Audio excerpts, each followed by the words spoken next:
मैं एक एक व्यूअर से जो इस वीडियो को देख रहा है उसका कमेंट जरूर सुनना चाहूँगा कि 9 लाख लोगों की बेरोजगारी को समाप्त करने का क्या रोड मैप हो सकता है। अपने विचारों को जरूर यहाँ पे प्रस्तुत करें और बताएं कि भाई कैसे करके 9 लाख लोग जो रजिस्टर्ड बेरोजगार है उनकी बेरोजगारी को दूर किया जा सकता है। नमस्कार मित्रों, मैं उत्तराखंड बेरोजगार शिक्षक संस्था आसिफ मिश्र आप सभी के सामने एक बार फिर से मौजूद हूं। आज के इस वीडियो में हम यहां पे उत्तराखंड की बेरोजगारी को लेकर बात करने वाले हैं। कल हमने एक तरह से बोले तो परसों हमने शनिवार को की शाम को श्री रविंद्र जुगरान जी के साथ एक पॉडकास्ट किया था और इसमें हमने डिफरेंट मुद्दों को लेकर श्री रविंद्र जुगरान जी से प्रश्न पूछे थे और उसके समाधान भी पूछे थे, क्योंकि वो सत्ताधारी पार्टी में ऑब्वियस ही बात है, तो यहाँ पे उनके पास समाधान भी होंगे और क्या उन समाधानों को लेकर यहाँ पर चीज़ें बोली जा रही हैं, आइए यहाँ पर देख लेते हैं। तो यहाँ पर आपको बता दें कि श्री रविंद्र जुगरान जी ने अभी एक तरह से फेसबुक में पोस्ट किया है आज ही के दिन, और उन्होंने साफ तौर पे वहाँ पे मुद्दा उठाया बेरोजगारी का कि यहाँ पर रुझान जो होता है नॉर्मली आपको बता दें कि ग्रेजुएशन और 12th क्लास पास करने के बाद नॉर्मली युवा जो होते हैं हमारे उत्तराखंड के वो सरकारी नौकरी की तरफ ज़्यादातर अग्रसर हो जाते हैं। जैसे कोई ग्रेजुएशन पास करता है वो उत्तराखंड की सरकारी नौकरी की तैयारी करने लग जाता है। और उदाहरण उन्होंने यहाँ पर दिया कि अगर 1000 बेरोजगार है, मान लीजिए 1000 बेरोजगार है और क्या सरकारी पद केवल है यहाँ पे 4, तो जो बचे हुए 996 बेरोजगार भाई हैं तो उनको फिर बहुत लंबे टाइम तक रोजगार यहाँ पर नहीं मिल पाता और कहीं ना कहीं उसके पीछे उनकी मानसिकता भी रहती है। चलिए यहाँ पे देख लेते हैं जुगरान जी ने एग्जैक्टली फेसबुक पोस्ट पर क्या कहा है, और इसके बाद हमारे पॉडकास्ट में भी इस बात का उन्होंने काफ़ी जिक्र किया था और उसके समाधान भी यहाँ पे बताए थे। चलिए यहाँ पे हम फेसबुक पोस्ट देख लेते हैं। तो जैसे कि यहाँ पे आप देख सकते हैं, बेरोजगार 1000, सरकारी नौकरी केवल 4, तो 996 का क्या होगा हाल। तो यहाँ पे ऑब्वियसली बात है, अगर 1000 बेरोजगार है और सरकारी नौकरी केवल यहाँ पे 4 है तो 996 लोगों का क्या हाल होगा, ये यहाँ पे पूछ रहे हैं श्री रविंद्र जुगरान जी। सरकारी नौकरी की आस में अधेड़ हो रहे नौजवान, तो यहाँ पर सीधी बात है, क्रिटिसिज्म एक तरह से है। और उत्तराखंड गठन से पूर्व वह 25 वर्ष बाद भी केवल सरकारी नौकरी ही ढूंढ रहे हैं, नौकरी में ही हम ढूंढ रहे हैं रोजगार। तो यहाँ पर सीधी बात है, अक्सर यहाँ पे जितने भी युवा होते हैं ग्रेजुएशन पास करने के बाद आगे क्या करना चाहिए, तो उनके पेरेंट्स भी यहाँ पे राय देते हैं तो एक काम करो तुम सरकारी नौकरी की तैयारी कर लो, तो वो देहरादून आके कोचिंग में तैयारी करते हैं। यहाँ पे बहुत सारे युवा हैं जो सरकारी नौकरी की एक तरह से तैयारी कर रहे हैं। तो एक तरह से ये जो एक पैटर्न बन गया है कि यहाँ पे ग्रेजुएशन पास करो सरकारी नौकरी की तैयारी करो, ग्रेजुएशन पास करो 12th पास करो सरकारी नौकरी की तैयारी करो। तो यहाँ पे उत्तराखंड राज्य के गठन से पूर्व और 25 वर्ष बाद भी केवल सरकारी नौकरी में ही रोजगार हम ढूंढ रहे हैं। एक तरह से ये बात बहुत हद तक सही भी है, यद्यपि स्वरोजगार के लिए उत्तराखंड में संभावना है अपार। तो यहाँ पे जो स्वरोजगार है, बिजनेस माइंड से या बिजनेस है जो, ठीक है, सेल्फ एम्प्लॉयमेंट जो है यहाँ पे, इसमें अपार संभावनाएं है रोजगार की और यहाँ पे अच्छे खासे पैसे भी कमाए जा सकते हैं। यहाँ पे बहुत अपार संभावनाएं हैं।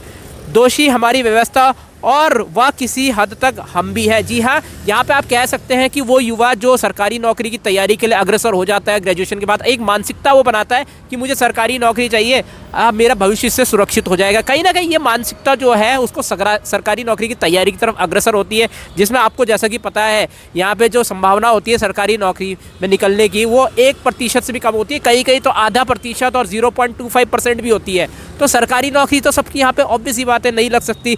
तो यहाँ पे वो बोल रहे हैं कि स्वरोजगार में इससे अधिक संभावना है सफल होने की। जी हाँ, तो क्योंकि स्वरोजगार में ज़्यादा कंपटीशन इसमें है नहीं। जैसे कि आपको पता है कि 4 लाख बच्चे अगर फॉर्म भरते हैं किसी सरकारी नौकरी का तो 1000 पदों पे भरते हैं, तो 3,99,000 जो बच्चे हैं वो कहाँ जाएंगे, वो कैसे, उनका क्या रोजगार लग पाएगा, उनका सरकारी नौकरी पे तो हो नहीं पाएगा, क्योंकि सीटें तो 1000 ही है, चाहे पेपर मुश्किल आए आसान आए, सीटें तो केवल 1000 ही है, सरकारी नौकरी तो केवल 1000 लोगों को मिलेगी अगर 1000 सीटें हैं। तो 3,99,000 का सरकारी नौकरी वहाँ पे डेफिनेटली रिजल्ट आने के बाद भी नहीं लगेगा। तो उन 3,99,000 लोगों को सोचना चाहिए कि हम क्या अल्टरनेटिव ऑप्शन यहाँ पे तलाश सकते हैं स्वरोजगार को लेकर या और चीज़ों को लेकर। तो दोषी हमारी व्यवस्था व किसी हद तक हम भी, तो हमारी मानसिकता जो सरकारी नौकरी की तैयारी करने को लेकर है वो, और 10-10 साल 15-15 साल तक कई युवा जो है वो तैयारी करते रहते हैं और कोचिंग इंस्टीट्यूट भी इसमें कई हद तक दोषी रहते हैं। वो बोलते हैं अब तू निकलेगा, उसको मोटिवेट करते रहते हैं और वो अपनी एक तरह से जेबें भरते रहते हैं, फीस को लेकर जेबें भरते रहते हैं, क्योंकि वो जितना ज़्यादा तैयारी करेगा अगले साल फीस भरता रहेगा और उससे कोचिंग इंस्टीट्यूट जो है वो धीरे धीरे करके एक अच्छी आर्थिक स्थिति पर पहुँच जाते हैं। भले ही बच्चे का सिलेक्शन हो ना हो, इससे कोई वो वास्ता नहीं होता, लेकिन यही यही सच्चाई है आज की कोचिंग इंस्टीट्यूट की। वो मोटिवेट करते रहते हैं, बच्चा अगर 8 साल से तैयारी कर रहा है, 10 साल से तैयारी कर, तो हाँ भाई 11वें साल तू निकलेगा, 12वें साल तू निकलेगा, ये कॉन्फिडेंस को देते रहते हैं। हालांकि ये कॉन्फिडेंस सही भी है उस बच्चे के लिए जो मान लीजिए उससे पहले के पेपरों में उसका 2 नंबर से रह रहा है, 3 नंबर से रह रहा है, तो उसको मोटिवेट करना ज़रूरी है। लेकिन मान लीजिए कोई बच्चा मान लीजिए 10 नंबर 15 नंबर से पीछे है और उसको मोटिवेट करके लगातार फीस ली जा रही है, क्योंकि अगर वो बच्चा कल तैयारी छोड़ देगा तो अगले साल की फ़ीस उसकी कैसे आएगी। तो ये सारी चीज़ें जो है एक मानसिकता परिवर्तन करती है एक बच्चे के अंदर, और कहीं ना कहीं ये भी कई प्रकार से दोषी है। इसके दोषी हम भी हैं और कुछ हद तक यहाँ पर व्यवस्था भी है। तो जैसा कि आपने देखा, दोषी हमारी व्यवस्था भी है, यानी कि जो हमारा शासन प्रशासन है वो भी इस पे ज़्यादा ध्यान नहीं देते और हम भी इस पे बिल्कुल भी ध्यान नहीं देते हैं। 9 लाख बच्चे अभी लगभग उत्तराखंड के अंदर बेरोजगार है, रजिस्टर्ड बेरोजगार है। सोचना पड़ेगा यहाँ पे, बच्चों को भी अपनी मानसिकता बदलनी पड़ेगी, तैयारी करने वालों को। साथ साथ हम ये कह सकते हैं कहीं ना कहीं जो हमारी व्यवस्था है उनको भी ये सोचना पड़ेगा, थोड़ा प्रोत्साहन देना पड़ेगा, जागरूक करना पड़ेगा कि भाई यहाँ पे भी कई अवसर है, यहाँ से आप कम से कम 70-80 हज़ार रुपये कमा सकते हैं, या ऐसी अपॉर्चुनिटी क्रिएट करनी पड़ेगी सरकार को, यहाँ पर शासन को। तो नियोजन, दूरदृष्टि व संकल्प सृष्टि का है अभाव, जबकि उत्तराखंड में कोई बेरोजगार ना हो। ईश्वर ने इतना पूरा किया है इंतजाम। जी हाँ, यहाँ पे भगवान ने उत्तराखंड को, यहाँ पे जो मटेरियल्स है, देवभूमि है, यहाँ पर आपको पता है यहाँ पे औषधि इतना कुछ यहाँ पे मिलता है। यहाँ पे आप सोचिए ना, रामायण के टाइम पर यहाँ पर एक तरह से भगवान राम लक्ष्मण यहाँ पर रहे थे, कहीं हद तक रहे थे, और यहाँ पे जीवन यापन उन्होंने इस तरीके से किया। तो यहाँ जड़ी बूटियाँ, संजीवनी बूटी, एक तरह से बहुत कुछ उत्तर भारत में आपको मिलता है। तो यहाँ पे स्वरोजगार की बहुत अपार संभावना और उसमें सफलता मिलने की संभावना सरकारी नौकरी से कहीं ज़्यादा है, तो आप ये कह सकते हैं। और तो यहाँ पर ईश्वर ने इसका पूरा इंतजाम किया है। 18 वर्ष बाद भटकने की आवश्यकता नहीं होनी चाहिए, पर दृष्टि और प्राथमिकता तो कहीं और ही है बंधुवर।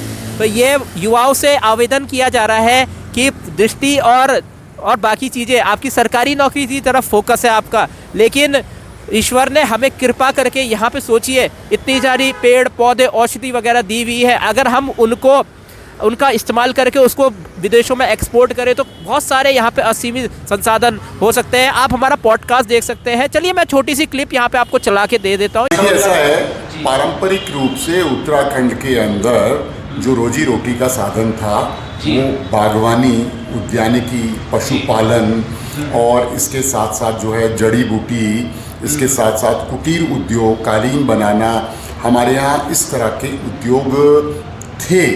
और लेकिन यूपी के ज़माने तक भी वो चल ही रहे थे, लेकिन राज्य बनने के बाद इन तमाम चीज़ों को बढ़ावा, प्रोत्साहन, इनके उत्थान के लिए जो काम होना था, जो प्लानिंग, वो नहीं हुई।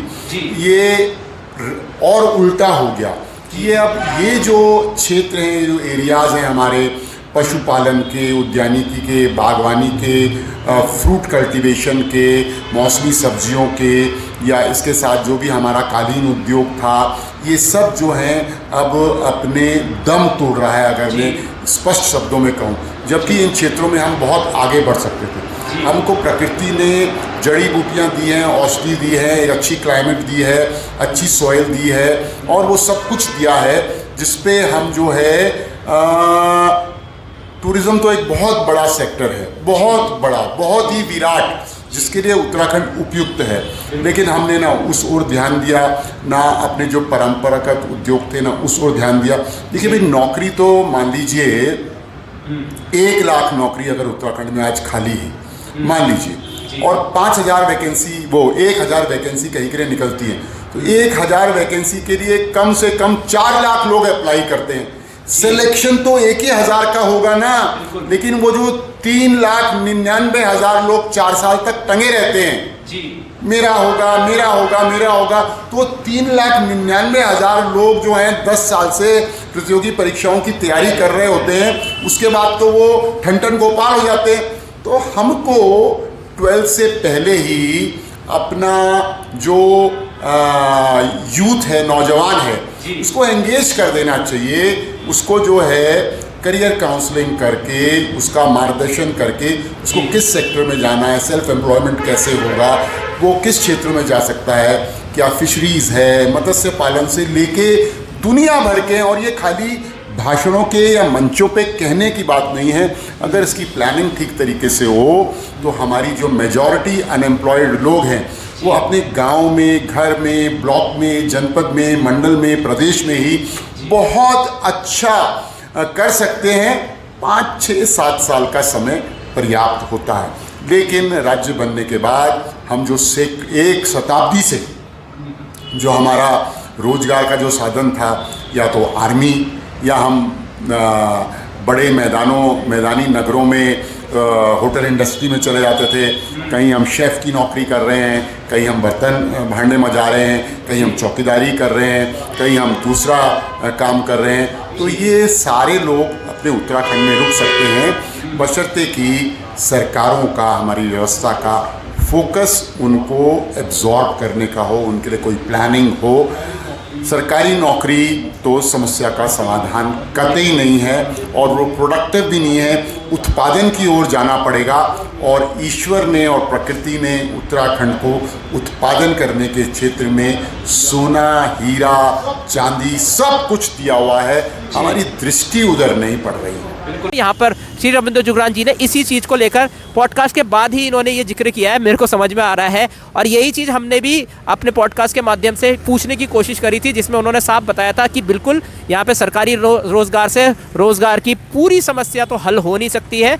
लोगों को मत्स्य पालन और अन्य प्रकार की जो बुनियादी सुविधाएं हैं वो भी है। आईटी सेक्टर के अंदर बहुत कुछ उत्तराखंड में बूम आ सकता है, बहुत सारी चीज़ें हो सकती है। कहीं ना कहीं यूट्यूब भी यहाँ पे बहुत तेज़ी से ग्रो हो रहा है। हम भी देखिए यहाँ पे यूट्यूब के माध्यम से आपको खबरें सुना रहे हैं, तो हमारे लिए भी ये रोज़गार का एक नया साधन हो रखा है। तो बहुत सारी अपार संभावनाएँ हैं। हमें ऐसा लगता है कि अगर एक प्री प्लान तरीके से शासन प्रशासन जागरूक करे बच्चों को, और बोले कि सरकारी नौकरी से लगभग 20,000 30,000 ज़्यादा पैसा कमाने का अवसर है प्राइवेट सेक्टर के अंदर और बिजनेस सेक्टर के अंदर, स्वरोजगार के अंदर, और उसमें सहायता प्रदान करे, उनको सब्सिडी दे, इस प्रकार की अगर व्यवस्था लेके आए शासन प्रशासन भी, तो भी। लेकिन अभाव दोनों तरफ है, शासन प्रशासन के अंदर भी है, बच्चों के अंदर भी है।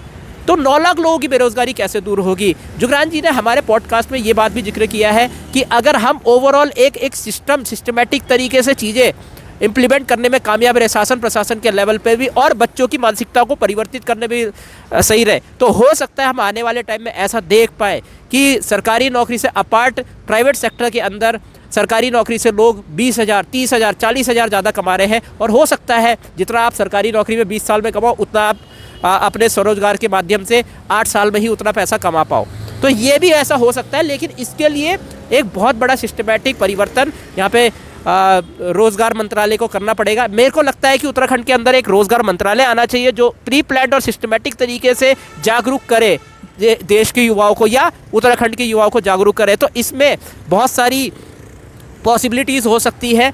नए जो रोज़गार के अवसर है यहाँ पे उत्तराखंड के अंदर डेवलप करने चाहिए, नए रोज़गार को सृजन करना चाहिए यहाँ पर उत्तराखंड की सरकार को। और बहुत सारे एक्सपर्ट जो हैं उत्तराखंड के, कई लोग ऐसे हैं जो विदेशों में रहते हैं, वो वहाँ से काम कर रहे हैं। अगर वो उत्तराखंड में आकर उन्हीं चीज़ों को लेकर स्वरोजगार करें और वहाँ पे एम्प्लॉयमेंट दे, एक अच्छा खासा एम्प्लॉयमेंट दे, और उनको भी बिजनेस में यहाँ पे प्रॉफिट हो, और वहाँ से वो अच्छा खासा रोज़गार का सृजन करें। हमारी भी आगे यही कोशिश है कि हम यहाँ से रोज़गार का सृजन कर पाए कुछ हद तक, और उम्मीद करते हैं कि आप इसमें हमारी बहुत मदद करेंगे। मतलब कि अगर हमारा चैनल कल बहुत बड़ा हो जाता है तो हम पहले 2, फिर 10, फिर हो सकता है 100 लोगों को हम इसमें रोज़गार देने का प्रयास करें, क्योंकि हमें भी बहुत दुख लगता है कि 9 लाख लोग रजिस्टर्ड बेरोजगार अभी उत्तराखंड के अंदर प्रेजेंट में मौजूद है। और कुछ हद तक अगर हम इसमें भी अपना योगदान दे पाए, रोज़गार के नए अवसर अगर हम पैदा कर पाए, तो जाहिर सी बात है हम आने वाले टाइम में उत्तराखंड की जो तरक्की है उसकी तरफ अपना योगदान दे सकते हैं। मेरा हमेशा से यही रहा है कि उत्तराखंड को हम कैसे सृजित कर सकते हैं, ऊपर ले जा सकते हैं, किस तरीके से हम आगे बढ़ा सकते हैं। तो इसमें आप लोगों का भी सहयोग चाहिए होगा। मानसिक परिवर्तन कीजिए। सरकारी नौकरी भी इम्पॉर्टेंट है, मैं ऐसा नहीं कह रहा कि नहीं है, लेकिन सरकारी नौकरी में जो जिम्मेदारी है रोज़गार को लेकर, जो सरकारी अफसरों की जिम्मेदारी है या जो विभाग है रोज़गार का, उसके अंदर जो जिम्मेदारी है उसको अच्छे से निभाने की, थोड़ा डीप सिस्टमेटिक तरीके से एक सिस्टम बनाने की यहाँ पर ज़रूरत है। तो मैं उम्मीद करता हूँ आने वाले टाइम में 9 लाख लोगों की बेरोज़गारी जो है वो समाप्त हो पाएगी, और हम 7-8 साल बाद ऐसा उत्तराखंड देख पाएंगे जहाँ पे हर कोई अच्छा कमा रहा होगा, अच्छा रोज़गार पा रहा होगा, और शायद एक तरह से सरकारी नौकरी के ऊपर जो निर्भरता है युवाओं की वो कुछ हद तक कम हो पाएगी। अगर ऐसा उत्तराखंड बन जाए कि जिसकी सरकारी नौकरी है उसकी सैलरी 40 से 50 हज़ार हो, और जिसके पास स्वरोजगार हो उसकी सैलरी 80 से 90 हज़ार हो, तो एक हम कह सकते हैं एक विकसित उत्तराखंड हमें देखने को मिलेगा। आपके क्या विचार है इस चीज़ को लेकर, नीचे कमेंट सेक्शन में जरूर बताएं। मैं एक व्यूवर से जो इस वीडियो को देख रहा है उसका कमेंट जरूर सुनना चाहूँगा कि 9 लाख लोगों की बेरोजगारी को समाप्त करने का क्या रोड मैप हो सकता है। अपने विचारों को जरूर यहाँ पे प्रस्तुत करें और बताएं कि भाई कैसे करके 9 लाख लोग जो रजिस्टर्ड बेरोजगार है उनकी बेरोजगारी को दूर किया जा सकता है। क्या अगर आपको एक बड़ा पद दे दिया जाए, मान लीजिए एक बड़ा पद दे दिया, रोजगार मंत्रालय आपके अंडर आ जाए, चलो जो भी है मान लीजिए, तो आप ऐसा क्या सृजन करेंगे उत्तराखंड के अंदर कि 9 लाख लोगों की बेरोजगारी यहाँ पर दूर हो पाए? नीचे कमेंट सेक्शन में जरूर बताएं। तो इस वीडियो में इतना ही। मैं उत्तराखंड बेरोजगार शिक्षा संस्था आशीष मिश्र आप सभी से अनुमति लेता हूँ। जय हिंद, जय भारत, जय उत्तराखंड।